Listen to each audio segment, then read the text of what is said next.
full fat, full carb, tastes great. That's what people like about us. If they want, a diet cupcake or a diet cookie, Crumbs is not their answer. Crumbs Bake Shop, the nation's largest cupcake chain, is set to go public with a $66 million merger with an investment company. The deal was announced earlier this week and will give the company the cash needed to execute its ambitious expansion plans.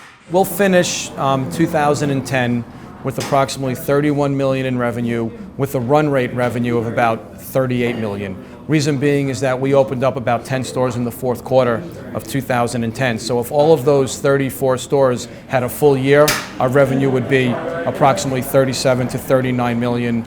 Our plan for 2011 is to open up an additional 15 to 20 locations and finish the year with between $45 and $50 million in revenue. And then for 2012, another 40 stores. Our goal is to roll out 200 in the next 3 to 4 years. So we're going to go 15, 20 next year, 40 stores the following year, 50 stores the year after that, and finish up 2014 with about 50 or 60 as well to get us to the 200. And now we'll have the capital in place to do that. Crumbs opened just as the cupcake craze was starting in 2003. Its flagship product is a $3.75 cupcake, a tour de force of sugary indulgence. I've thought a lot about what appeals about cupcakes in general to people, and certainly with Crumbs, in my opinion, what appeals to people is it's that combination. It is very decadent and sophisticated, but at the same time, it's incredibly nostalgic. It's reminiscent of everyone's childhood. You immediately think of your childhood when you're having a cupcake, so there's certainly an element of that. Crumbs isn't the only cupcake dealer in the game. One can argue that shops like Magnolia Bakery have equal cachet among the cream of the cupcake crowd. Nor is Crumbs the first fashionable food chain to go public and attempt aggressive expansion. The struggles of sandwich shop Cozy provide a cautionary tale for investors eyeing Crumbs.